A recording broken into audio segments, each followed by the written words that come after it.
कर्क लग्न और कर्क राशि के जातकों का राहु और केतु देव का जो राशि परिवर्तन होने वाला है 18 मई को राहु महाराज यहाँ आपके 8वें भाव में आ जाएंगे और केतु महाराज यहां से निकल के आपके दूसरे भाव में आ जाएंगे।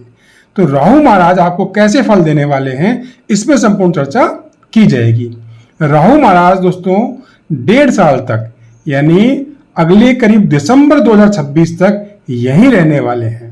दोस्तों शुरू करने से पहले आपसे निवेदन है, अगर चैनल पे पहली बार आए हैं इसे सब्सक्राइब कर लें ताकि आपको इस तरीके के वीडियो की नोटिफिकेशन सबसे पहले मिलती रहे। और आपको हमारा प्रेडिक्शन अच्छा लगता है, सटीक लगता है तो इस वीडियो को लाइक करते हुए और कमेंट करते हुए जाएं। चलिए शुरू करते हैं। दोस्तों राहु महाराज जैसे कि फिलहाल आपके 9वें भाव में बैठे हुए हैं, कर्क लग्न वाले देख लें जिनका यहाँ पे 4 नंबर लिखा हुआ है वो कर्क लग्न वाले जातक होते हैं और यहाँ चंद्रमा भी लिखा हुआ है तो आपकी कर्क राशि भी है। अब राहु महाराज का जो राशि परिवर्तन यहां होने वाला है ये दोस्तों 8वां घर होता है। किसका होता है? आयु का घर होता है दोस्तों। यहां से आपकी लंबी अवधि के रोग देखे जाते हैं, कोई बीमारी तो नहीं होगी, हॉस्पिटल तो नहीं जाना पड़ेगा, कहीं आप किसी डिप्रेशन में तो नहीं जाएंगे, इस तरीके का आपको इस समय एकांत पसंद रहता है, ऐसे फलों की प्राप्ति आपको होती है। अब दोस्तों राहु महाराज आपके तीसरे घर यानी पराक्रम के मालिक हैं, 8वें घर में जा रहे हैं तो आपको पराक्रम तो इस समय ना के बराबर करने देंगे, यानी आपको एकांत में ले जाएंगे, रिसर्च में ले जाएंगे। आपका मन एकांत में रह के किसी चीज के बारे में ज्यादा सोच विचार करने का करेगा, बहुत गहन अध्ययन करोगे किसी के बारे में। इस बात का आप ध्यान रखना। आपकी जो प्रवृत्ति है वो चेंज हो जाएगी। 1.5 साल के लिए आपकी प्रवृत्ति में बदलाव आएगा, आपका मन एकांत में रहने का करेगा, हर चीज को खोजबीन करके काम करने का मन करेगा। ऐसा आपका मन चेंज होगा, आपका मन इस तरह का करेगा। इसके अलावा कोई भी आप काम करोगे तो आपको थोड़ा आलस्य की प्रवृत्ति नजर आएगी। जो पराक्रम आपके अंदर होना चाहिए वो पराक्रम में कमी आएगी, यानी मेहनत करने में कमी देखने को आप महसूस करोगे। घर से बाहर जाने का जो आपका मन है वो भी आपका नहीं करेगा। वैसे जा सकते हो लेकिन फिर भी एकांत में रहने का मन करेगा। घर से बाहर भी जाओगे तो वहां भी एकांत में रहने का मन करेगा। दोस्तों इस समय दोस्तों इस बात का आपको विशेष ध्यान रखना है कि कहीं आपका पैसा फंसा हुआ है, किसी के पास का आपने पहले उधार दिया था, अटका हुआ है। इस समय थोड़ी सी मेहनत करोगे, रिसर्च करोगे, सोच विचार के अगर मेहनत करोगे तो वो पैसा आपका निकल सकता है। ऐसे परिणाम आपको राहु महाराज दोस्तों 1.5 साल के अंदर देने वाले हैं। परंतु इस समय किसी को पैसा उधार भी नहीं देना है। इन 1.5 सालों में आपको पैसा उधार भी नहीं देना है। सिर्फ जो फंसा हुआ पैसा है उसको निकालने की कोशिश करनी है। दोस्तों वैसे अगर जनरल बात की जाए तो यह समय आपका पूजा पाठ में नहीं लगेगा। ये जो समय है आपका पूजा पाठ में नहीं लगेगा, आपका मन नास्तिक हो जाएगा। ये कहने का मतलब ये है थोड़ा कष्टकारी समय इसे कहा जाएगा। कष्ट कैसा? कष्ट ऐसा कि आपका जो मन है प्रफुल्लित नहीं रहेगा, खुशी भरा नहीं रहेगा, सिर्फ सोच सोच सोच, जिसको कहते हैं ना एकांत में लेके आदमी ज्यादा सोचता है, वैसी प्रवृत्ति आपको देखने में मिलेगी। यानी मानसिक क्लेश हो सकता है, आपको दिमाग आपका बहुत सोचने में लगा रहेगा। इसके अलावा आप ज्यादा चिंता ना करें कि कोई कष्टकारी समय है तो बहुत परेशानी आएगी। यानी यहां बैठ के राहु महाराज अगर कोई आपको लंबी अवधि के रोग लग रहे होंगे तो उनसे भी बचा के रखेंगे। कोई बीमारी आपको परेशान कर रही है काफी समय से तो इस बात का ध्यान रखना कि आपको राहु महाराज के जितने हो सके उतने बीज मंत्रों के जाप करने हैं, जिससे कि कोई लंबी अवधि का रोग आज तक लगा हुआ था उसमें कमी आएगी, आराम मिलेगा। दोस्तों इस बात का विशेष ध्यान रखना।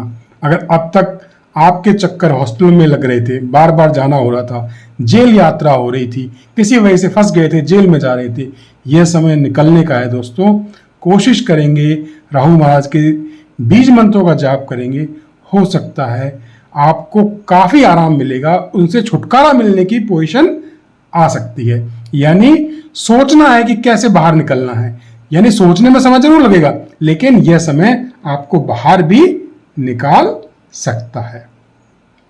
इसके अलावा विशेष बात करें दोस्तों, राहु महाराज यहां बैठ के आपके लिए आपके जो रिलेशन है किससे, ससुराल से, थोड़े से कभी अच्छे कभी खराब करते हुए नजर आएंगे दोस्तों। एकांत का मैंने आपको बता दिया, एकांतवादी रहने की प्रवृत्ति मैंने आपको बता दी।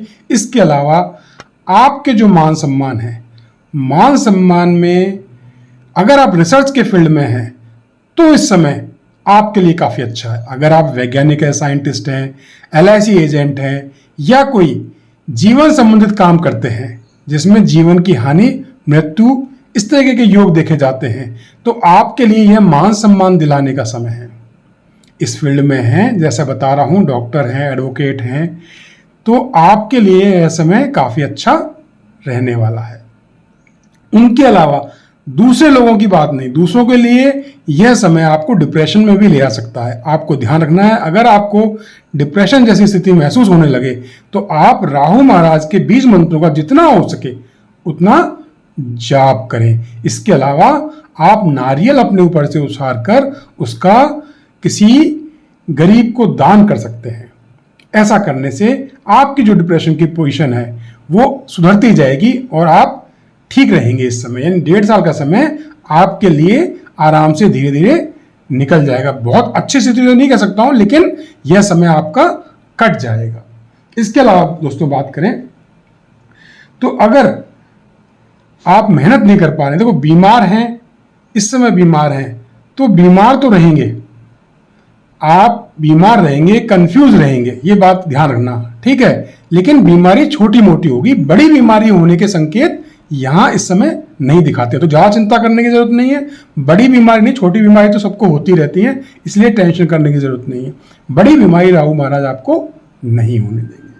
इसके अलावा बात कर लें दोस्तों केतु महाराज की। केतु महाराज जो आपके हैं, केतु महाराज आपके 2nd भाव, इस भाव में आ जाएंगे। यहां आने के बाद आपका अगर शादी ब्याह नहीं हुई है तो दोस्तों शादी वगैरह आपकी हो सकती है। इस बात का ध्यान रखना। अगर आपकी मैरिज की उम्र है और आप कोशिश कर रहे हैं तो आपका परिवार बढ़ सकता है, आपको संतान प्राप्ति हो सकती है, और आपको शादी ब्याह जिनकी नहीं हुई है उनके शादी भी हो सकती है। किन की बात कर रहा हूं? मेल कैंडिडेट की बात कर रहा हूं, फीमेल के लिए नहीं कह रहा हूं। फीमेल के लिए परेशानी रहेगी। फीमेल जो कैंडिडेट हैं उनके लिए अगर स्थिति ऐसी ही बन रही कुंडली में केतु महाराज यहीं बैठे हुए हैं, समय भी उनका चल रहा है और गोचर में भी यहाँ आ गए हैं, तो यह समय शादी में अड़चने महसूस होंगी। अब बात कर लेते हैं दोस्तों जो शादीशुदा जोड़े हैं उनकी बात कर लेते हैं। अगर आप शादीशुदा जोड़े हैं तो आपके दोनों के बीच में इस समय अनबन ज्यादा रहेगी। क्या रहेगी? अनबन रह सकती है, छोटी मोटी तकरार हो सकती है। आपको इस बात का विशेष ध्यान रखना है। आपके जो संतान है, पुत्र संतान है, उससे आपकी तू मैं हो सकती है। इस बात का विशेष ध्यान रखें। अगर आप बिजनेस में हैं तो बिजनेस में थोड़ी अड़चने महसूस करेंगे। जो बिजनेस आप करते हैं उसमें आपको अड़चने महसूस करेंगे। शेयर मार्केट में अगर आप खेल रहे हैं, शेयर मार्केट करते हैं, शेयर मार्केट में ट्रेडिंग करते हैं, इस समय नुकसान होने का समय रहेगा दोस्तों। ये 1.5 साल अगर गोचर में जो आपके फल मिल रहे हैं वैसे ही कुंडली में भी अगर आपके बैठा हुआ है केतु महाराज 2nd हाउस में, तो इस समय डे ट्रेडिंग जिसको करते हैं वो बिल्कुल ना करें दोस्तों। डे ट्रेडिंग बिल्कुल नहीं करनी है।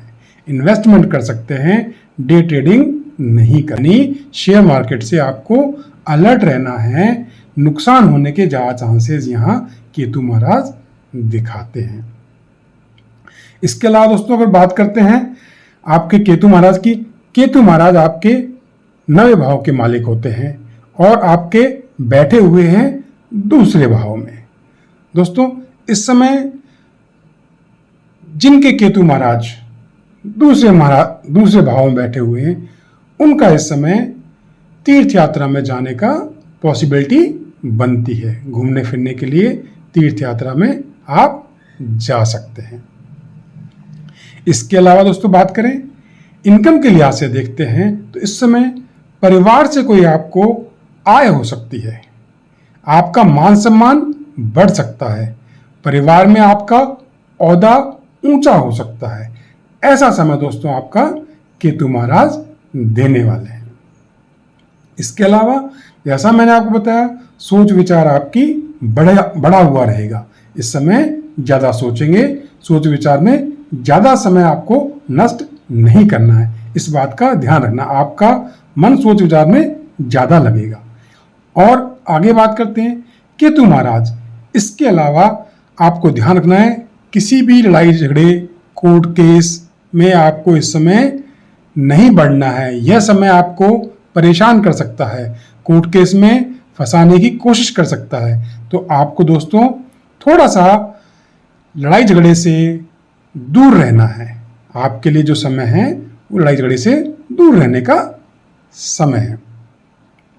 इसके अलावा दोस्तों बात करें जिन बच्चों की सेकंड मैरिज की कोशिश कर रहे हैं, सेकंड मैरिज वाले बच्चे जो सेकंड मैरिज की कोशिश कर रहे हैं, इस समय सेकंड मैरिज होगी तो सही, इस समय चांसेस आपको मिलेंगे, लेकिन सोच समझ के आपको ये मैरिज करनी है।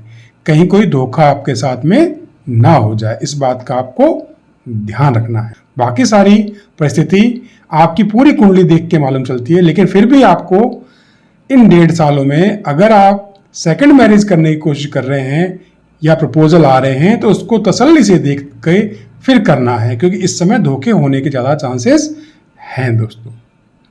ऐसे परिणाम आपको कर्क लग्न वालों को इन 1.5 सालों में दोस्तों मिलने वाले हैं। दोस्तों आपको हमारा वीडियो कैसा लगा कमेंट बॉक्स में लिखें। मिलते हैं फिर नेक्स्ट वीडियो में, तब तक के लिए जय जय श्री राम।